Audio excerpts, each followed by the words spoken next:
ಎಂಬ ಚಿಕ್ಕ ಹಳ್ಳಿಯಲ್ಲಿ ತಂದೆ ಪಟೇಲ ಹೊನ್ನಪ್ಪ ಹಾಗೂ ಸಾಧ್ವಿ ಗಂಗಮ್ಮ ದಂಪತಿಗಳಿಗೆ 13ನೇ ಮಗನಾಗಿ ಹೊನ್ನ ಕಿರಣದಂತೆ ಶಿವಣ್ಣ ಜನಿಸುತ್ತಾರೆ.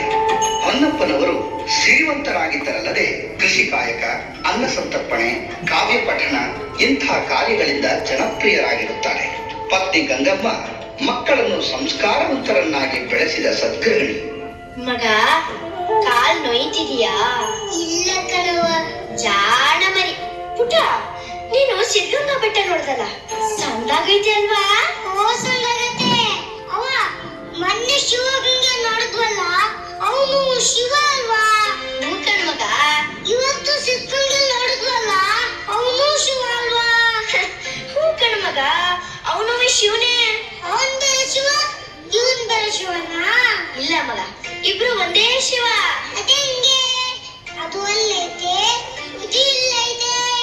ಮಗ, ಶಿವ ಅಲ್ಲೂ ಇರ್ತಾನೆ, ಇಲ್ಲೂ ಇರ್ತಾನೆ, ಎಲ್ಲೆಲ್ಲೂ ಇರ್ತಾನೆ.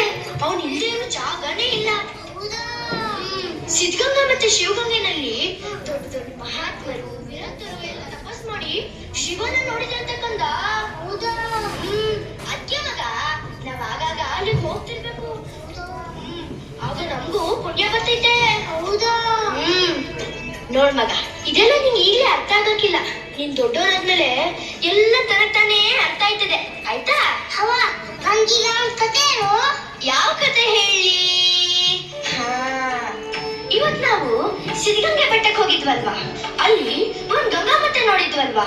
ಅವಳಲ್ಲಿ ಹೇಗ್ ಬಂದ್ಲು, ಆ ಬೆಟ್ಟಕ್ಕೆ ಸಿದ್ಧಗಂಗೆ ಅಂತ ಹೆಸರು ಹೇಗ್ ಬಂತು ಅನ್ನೋ ಕತೆ ಹೇಳ. ಸರಿ ಕೇಳಿ. ಹಿಂದೆ ಗೋಸಲ ಸಿದ್ದೇಶ್ವರರು ಅಂತ ದೊಡ್ಡ ಋಷಿಗಳಿದ್ರಂತೆ. ಒಂದ್ಸಲ ಅವ್ರು ತಮ್ಮ ಶಿಷ್ಯರ ಜೊತೆಗೆ ಅಲ್ಲಿಗೆ ಹೋಗಿ ತಪಸ್ ಮಾಡ್ತಿದ್ರಂತೆ. ಹಿಂಗೆ ಒಂದ್ ರಾತ್ರಿ ತಪಸ್ ಮಾಡ್ತಾ ಕೂತ್ಕೊಂಡಿರುವಾಗ ಒಬ್ಬ ವಿರಕ್ತನಿಗೆ ತುಂಬಾ ಬಾಯಾರಿಕೆ ಆಗುತ್ತಂತೆ. ಆಗ ಅವನಿಗೆ ಕುಡಿಯೋಕ್ ನೀರೇ ಸಿಗ್ಲಿಲ್ವಂತೆ. ಯಾಕೆ? ಯಾಕಂದ್ರೆ ಅದು ಸುತ್ತಲ ಬೆಟ್ಟ ಅಲ್ವಾ, ಅದಕ್ಕೆ ಸಿಗ್ಲಿಲ್ವಂತೆ. ನೀರು ನೀರು ಅಂತ ಒದ್ದಾಡ್ತಿರೋ ವಿರಕ್ತನ ನೋಡಿ ಗೋಸಲ ಸಿದ್ದೇಶ್ವರರು ಅಲ್ಲಿದ್ದು ಒಂದು ಕಳ್ಳು ಬಂಡೆಗೆ ತಮ್ಮ ಮೊಣಕಾಲಿಂದ ಮತ್ತು ಒದ್ರಂತೆ ಕಂದ. ಹೌದಾ? ಹೀಗೆ ಸಿದ್ದೇಶ್ವರರ ಕೃಪೆಯಿಂದ ಆ ತಾಯಿ ಧರೆಗೆಂದು ಬಂದ್ಲು ಕಂದ. ಸಿದ್ಧರ ಕೃಪೆಯಿಂದ ಆ ಬೆಟ್ಟದಲ್ಲಿ ನೀರು ಉದ್ಭವವಾಗಿದ್ದಕ್ಕೆ ಸಿದ್ಧಗಂಗಾ ಅಂತ ಹೆಸರು ಬಂತಂತೆ. ಹೌದಾ? ಹೀಗೆ ತಂದೆ ತಾಯಿಯರ ಅಕ್ಕರೆಯಲ್ಲಿ ಬೆಳೆಯುತ್ತಿದ್ದ ಬಾಲಕ ಶಿವಣ್ಣನಿಗೆ ಆಘಾತಕಾರಿ ಘಟನೆಯೊಂದು ಕಾದಿತ್ತು. ಅದುವೇ ತಾಯಿ ಗಂಗಮ್ಮನ ಸಾವು. ತಾಯಿಯನ್ನ ಕಳೆದುಕೊಂಡ ಶಿವಣ್ಣ ತಂದೆ ಮತ್ತು ಅಕ್ಕನ ಆರೈಕೆಯಲ್ಲಿ ಕನ್ನಡ ಮತ್ತು ಇಂಗ್ಲಿಷ್ ಲೋಯರ್ ಸೆಕೆಂಡರಿ ಪರೀಕ್ಷೆಯಲ್ಲಿ ಉನ್ನತ ಶ್ರೇಣಿಯಲ್ಲಿ ತೇರ್ಗಡೆಯಾಗಿ 1922ರಲ್ಲಿ ತುಮಕೂರಿಗೆ ಬಂದ ಶಿವಣ್ಣ ಅಲ್ಲಿನ ಸರ್ಕಾರಿ ಹೈಸ್ಕೂಲಿಗೆ ಸೇರಿ ಒಂದು ಕೊಠಡಿಯನ್ನು ಬಾಡಿಗೆಗೆ ಹಿಡಿದು ತಾವೇ ಅಡಿಗೆ ಮಾಡಿಕೊಂಡು ಊಟ ಮಾಡುತ್ತಾ ಹೈಸ್ಕೂಲ್ ವಿದ್ಯಾಭ್ಯಾಸ ಮುಂದುವರಿಸುತ್ತಾರೆ. ಆದರೆ ಅವರಿಗೆ ಒದಗಿದ ಆರ್ಥಿಕ ಸಂಕಷ್ಟದಿಂದ ಸಿದ್ಧಗಂಗಾ ಮಠದಲ್ಲಿ ಉದ್ಧಾನಯತಿಗಳು ಆರಂಭಿಸಿದ್ದ ವಸತಿ ಶಿಕ್ಷಣ ಪಡೆಯಲು ಮಠಕ್ಕೆ ಆಗಮಿಸುತ್ತಾರೆ. ಅಜ್ಜವ್ರಿಗೆ ಅಡ್ಬಿದ್ದೆ. ನನ್ನ ಹೆಸರು ಶಿವಣ್ಣ, ಮೆಟ್ರಿಕ್ಯುಲೇಷನ್ ಮುಗಿಸಿದೀನಿ. ಮುಂದೆ ಓದ್ಬೇಕು ಅಂತ ಬಹಳ ಆಸೆ ಇದೆ. ಅದಕ್ಕೆ ನಿಮ್ ಆಶಯ ಕೇಳ್ಕೊಂಡ್ ಬಂದೆ. ಇಲ್ಲಿರೋಕ್ ಸ್ವಲ್ಪ ಅವಕಾಶ ಕೊಟ್ರೆ ಆ ಸಿದ್ಧಗಂಗಾ ನಿನಗೆ ಒಳ್ಳೇದ್ ಮಾಡ್ಲಿ. ಹಿಂದೊಂದ್ಸಲ ನೀನ್ ಇಲ್ಲಿ ಬಂದಿದ್ದೆ ಅಲ್ವಾ? ಬಾ ಬಾ ಶಿವಣ್ಣ, ಇಷ್ಟ ದಿನ ಎಲ್ಲಿದ್ಯೋ ನೀನು? ಬಾ ಕುಳಿತ್ಕೋ. ನಿನ್ನನ್ನೇ ಎದುರು ನೋಡ್ತಿದ್ದೆ. ತಗೋ, ಇಡೀ ಚೆನ್ನಾಗಿ ಓದು, ಮಹಾಪ್ರಸಾದ. ಹೀಗೆ ಮಠಕ್ಕೆ ಪ್ರವೇಶ ಪಡೆದ ಶಿವಣ್ಣ ತನ್ನ ನಡವಳಿಕೆಯಿಂದ ಮಠದ ಅಂದಿನ ಉತ್ತರಾಧಿಕಾರಿಯಾಗಿದ್ದ ಶ್ರೀ ಮರುಳಾರಾಧ್ಯರ ನೆಚ್ಚಿನ ಶಿಷ್ಯನಾಗಿ ಹೈಸ್ಕೂಲ್ ಶಿಕ್ಷಣವನ್ನು ಮುಗಿಸುತ್ತಾರೆ. ನಂತರ ಬೆಂಗಳೂರಿನ ಸೆಂಟ್ರಲ್ ಕಾಲೇಜಿನಲ್ಲಿ ಪದವಿ ವ್ಯಾಸಂಗ ಮಾಡುತ್ತಿದ್ದಾಗ 1930 ಜನವರಿ 16ರಂದು ಮಠದ ಉತ್ತರಾಧಿಕಾರಿಗಳಾದ ಶ್ರೀ ಮರುಳಾರಾಧ್ಯರು ಹಠಾತ್ ಲಿಂಗೈಕ್ಯರಾದರೆಂಬ ಸುದ್ದಿ ತಿಳಿದು ಮಠಕ್ಕೆ ಧಾವಿಸುತ್ತಾರೆ. ಆಗ ಅಜ್ಜವ್ರಿಗೆ ಅಡ್ಬಿದ್ದೆ. ಬಾ ಶಿವಣ್ಣ, ಮರುಳಾರಾಧ್ಯರ ನಂತರ ಮಠದ ಉತ್ತರಾಧಿಕಾರಿಗಳು ಯಾರೆಂದು ನಾವು ಜನಾಭಿಪ್ರಾಯವನ್ನು ಸಂಗ್ರಹಿಸಿದಾಗ ಎಲ್ಲರೂ ನಿನ್ನ ಹೆಸರನ್ನೇ ಸೂಚಿಸಿದ್ದಾರೆ. ಸಿದ್ಧಗಂಗನ ಪ್ರೇರಣೆಯೂ ಅದೇ ಆಗಿದೆ. ನಿನ್ನ ಅಭಿಪ್ರಾಯವೇನು? ಗುರುಗಳ ಆಜ್ಞೆ.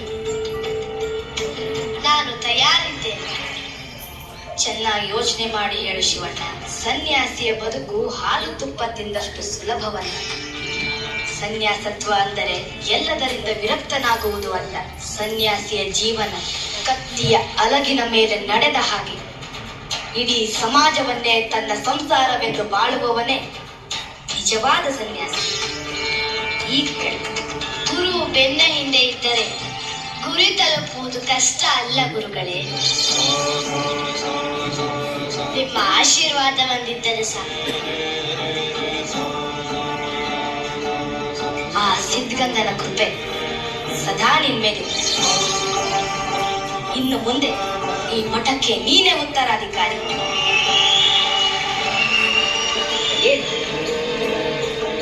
ಶಿವಣ್ಣ,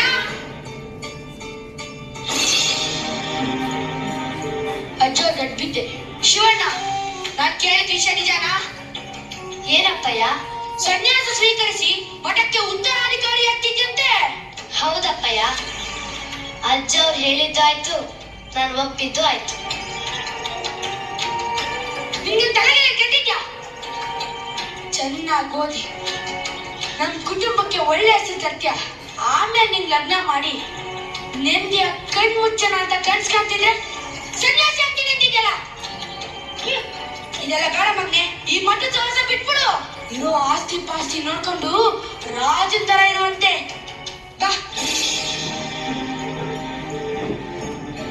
ಇಲ್ಲ ಅಪ್ಪಯ್ಯ, ನನಗೆ ಮದುವೆ ಸಂಸಾರದ ಬಗ್ಗೆ ಆಸಕ್ತಿ ಇಲ್ಲ.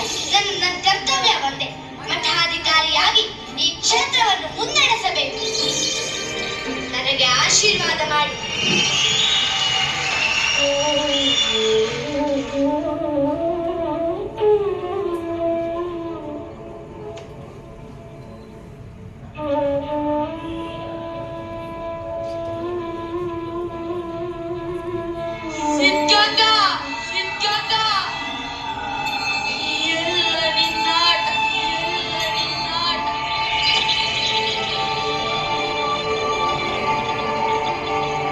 ಶಿವಣ್ಣ, ಇನ್ನೊಂದ್ಸಲ ಸರಿಯಾಗಿ ಯೋಚನೆ ಮಾಡಿ. ನಾನು ನಿರ್ಧಾರ ಮಾಡಿದ್ದೀನಿ ಗುರುಗಳೇ. ನನಗೆ ವಿದ್ಯುಕ್ತವಾಗಿ ಈಗಲೇ ದೀಕ್ಷೆ ಕೊಡಿ. ಇಲ್ಲವೆಂದರೆ ಸಂಬಂಧಿಕರ ಖಾತೆ ತಪ್ಪುವುದಿಲ್ಲ.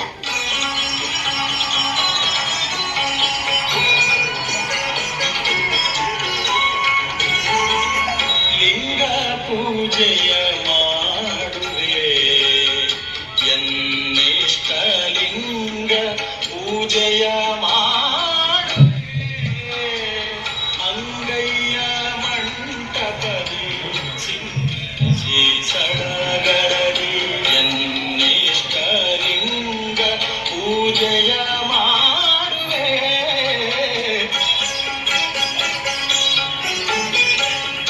ಹೊತ್ತು ಹುಟ್ಟದ ಮುನ್ನ ಮೇಲೆತ್ತು ಮೈದೊಳೆದು ಇತ್ತರದ ನೊಸರಲ್ಲಿ ಭಸ್ಮಲೇಪನಗೈದು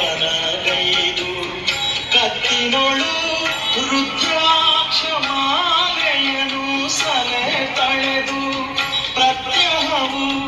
ಶಿವಣ್ಣ, ಉತ್ತರಾಧಿಕಾರಿ ಆದ್ಮೇಲೆ ಮಠದ ಜವಾಬ್ದಾರಿಗಳನ್ನ ನಿಭಾಯಿಸುವುದು ಸುಲಭದ ಮಾತಲ್ಲ. ಅನ್ನದಾಸೋಹ, ಶಿಕ್ಷಣದ ಎಲ್ಲಾ ಜವಾಬ್ದಾರಿಗಳನ್ನ ನೀನೇ ಹೊರಬೇಕು. ಅದಕ್ಕೆ ನಮ್ಮ ಕಡೆಯಿಂದ ಯಾವುದೇ ಸಹಾಯ ಸಿಗುವುದಿಲ್ಲ. ಹಸಿದಾಗ ಅನ್ನ ನೀಡುವಾತ ದಾನಿಯಲ್ಲ, ದಾಸನಾಗಿ ಉಣಬಡಿಸುತ್ತಾನೆ. ಬಡವರಲ್ಲಿ ದೇವರನ್ನು ಕಾಣುವ ಪರಿಪಾಠವಿದು. ಹೀಗಂತೆ ಅಣ್ಣ ಬಸವಣ್ಣನವರು ಹೇಳಿದ್ದಾರೆ. ಅದರಂತೆ ನಾನು ನಡೀತೀನಿ. ನಿಮ್ಮ ಆಶೀರ್ವಾದ ನನ್ನ ಮೇಲಿರಲಿ. ಶಿವಣ್ಣ, ತಗೋ ಅನ್ನದಾಸೋಹ, ಜ್ಞಾನದಾಸೋಹ. ಬೇಡಿ ಬಂದವರಿಗೆ ಆಶ್ರಯ ಎಂದಿಗೂ ನಿಲ್ಲಿಸಬೇಡ. ತಗೋ. ಜೈ ಸಿದ್ಧಗಂಗಾ.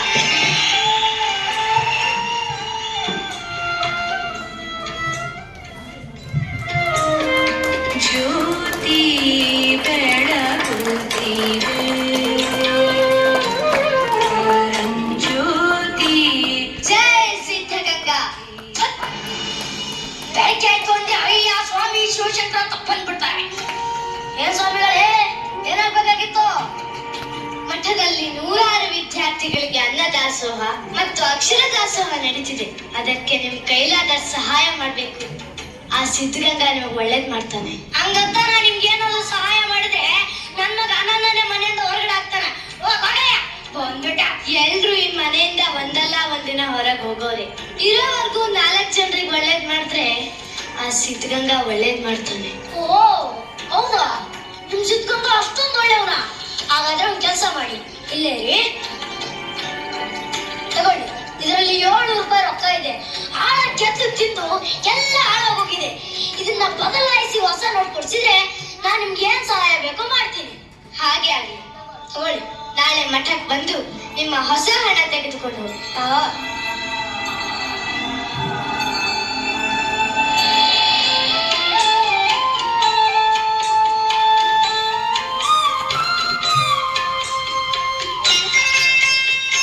ಸ್ವಾಮಿಗಳಿಗೆ ಅಡ್ಬಿದ್ದೆ. ಓ ಚಿಕ್ಕಣ್ಣ, ನಿಮ್ಮನ್ನೇ ಎದುರು ನೋಡ್ತಾ ಇದ್ದೆ. ಅವತ್ತು ಯಾಕೆ ಬರ್ಲಿಲ್ಲ? ಬರ್ಬೇಕಿತ್ತಲ್ಲ.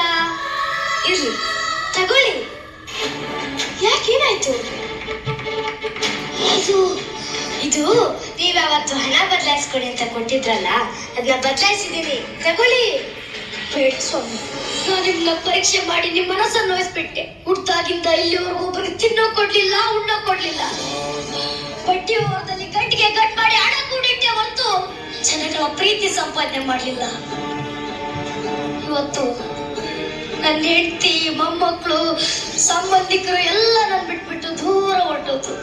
ಅವರೇ ಇಲ್ಲ ಅಂದ್ಮೇಲೆ ಈ ಹಣ ಇಟ್ಕೊಂಡು ನಾನೇನ್ ಮಾಡ್ಲಿ ಸ್ವಾಮಿ? ತಗೊಳ್ಳಿ, ಇದರಲ್ಲಿ 4,000 ರೂಪಾಯಿ ಇದೆ. ಇದನ್ನ ನಿಮ್ಮ ಮಠದ ಕಾರ್ಯಗಳಿಗೆ ಒಪ್ಪಿಸ್ಕೊಂಡು ನಂಗೆ ಸಿದ್ಧಗಂಗನ ಸೇವೆ ಮಾಡೋಕೆ ಅವಕಾಶ ಕೊಡಿ ಸ್ವಾಮಿ. ಕೊಟ್ಟಿದ್ದು ತನಗೆ, ಬಚ್ಚಿಟ್ಟಿದ್ದು ಪರರಿಗೆ. ತಿಳಿದವ್ರು ಹೇಳ್ತಾರೆ, ಮಹಾದಾನಿ ಅಂದ್ರೆ ಕೃಪಣ ಅಂತ.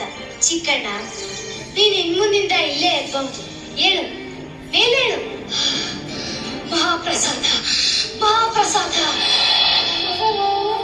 ಸ್ವಾಮಿ, ನಾನು ಕೊಡುಮುರ್ಕೆ ಹಳ್ಳಿಯಿಂದ ಬರ್ತಿದ್ದೀನಿ.